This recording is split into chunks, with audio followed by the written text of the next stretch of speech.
Hey YouTube, Doug Wallman here. So I'm back with another video about that Coldplay kiss cam incident with the CEO and the HR director.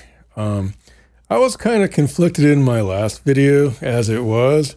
And so this video will probably, well, it's not really presenting more cognitive dissonance, but pretty much have to admit there probably is that going through my head as I'm sorting out these various issues. Like, what issues? There's no question about stuff. Well, that's kind of true too. There's no question that there's justified public outrage.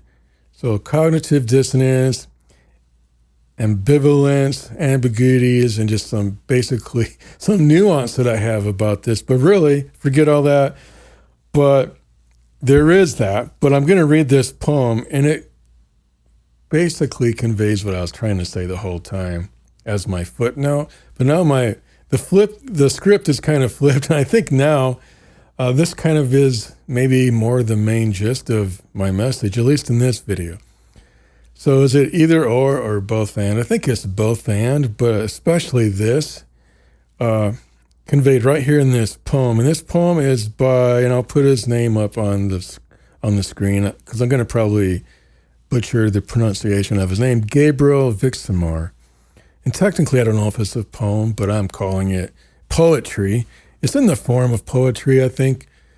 So let me just change my tone here a little bit, because I'm not trying to present it in a fake way or anything, but I do want it to present it like poetry, like it's deserved to be presented. They got caught. We just haven't yet. Everyone's talking about the CEO and the HR partner who got caught kissing at a Coldplay concert. The judgment is loud. The outrage is trending. But here's the part no one is saying out loud. This isn't rare. It's just recorded.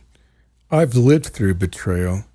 Someone I trusted was gone for work, always busy, quote unquote. And for years, there was someone else, not in the headlines, not on a video, but just as real, just as painful. So when I see the public flipping out over this scandal, I can't help but think, we're not mad because it's wrong. We're mad because it was seen. In today's world, the real crime isn't cheating, it's getting caught. Behind hotel doors, office meeting, quote unquote, work trips. This stuff happens every single day. It's not news. It's the new normal. But we act like we're saints, like it couldn't be us. Like behind our own closed doors, we're not hiding things too. Let's be real. Most of us are just lucky we haven't been exposed yet. So what do we learn from this? Stop pretending. Stop judging. Start reflecting. This isn't about two people. This is about all of us. The society we've built, the love we no longer protect, the trust we break for temporary thrills. If we want a better world, it doesn't start with canceling people. It starts with checking ourselves. And that poem's by Gabriel Vixamar. Gabriel Vixamar. And I did find this, admittedly, by going on Facebook and searching around.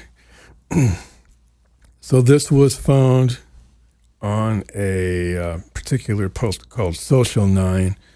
The original post was, he let her smile in front of 55,000 people. And I don't need to get into that, but this is where I found it. I don't even know if that was the right headline. I provided a link to myself so that I could find the original post. Oh yeah, everyone saw the CEO cheat on Kiss Cam, but no one's talking about the woman who never said a word and smiled. Actually, there may be some discrepancies on that. I don't want to spread false information, but I did read through some of the comments. So it did pay for me to do that because I found that beautiful poem. And it's right there. Maybe I'll provide a link in my description box. because the poem isn't that far down in the comments, at least not yet. Gabriel Vixamar, they got caught. We just haven't yet. But I already read the poetry. I thought it was beautiful, actually, a beautiful description of, even though, yes, we want to join society, hooray, hooray for society, getting the point, the morality of this point. Hopefully it's even more than just morality. I think there's a deeper root we want to look at. I don't even know what it is. I don't know how to convey it, but it's just not like we're moral gods and we're going to judge each other accordingly. But I don't have a lot to say in this video. I want to make it actually pretty short this time and not wax an elephant or wax eloquent or anything. I just wanted to present that. And if you have, what did I call those things? If you have, I wrote these down, cognitive dissonance or ambivalence, or if you have ambiguity in your head, because how do I weigh this out? How do I temper these dynamics where, yes, society is, I guess, making a good call by showing good support for, I want to say the victims, really. I don't know if they even want to be called victims. They're standing pretty tall, but they are betrayed.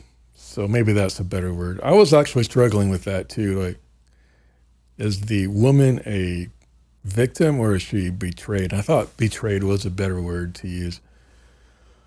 With that said, though, what are your thoughts on this?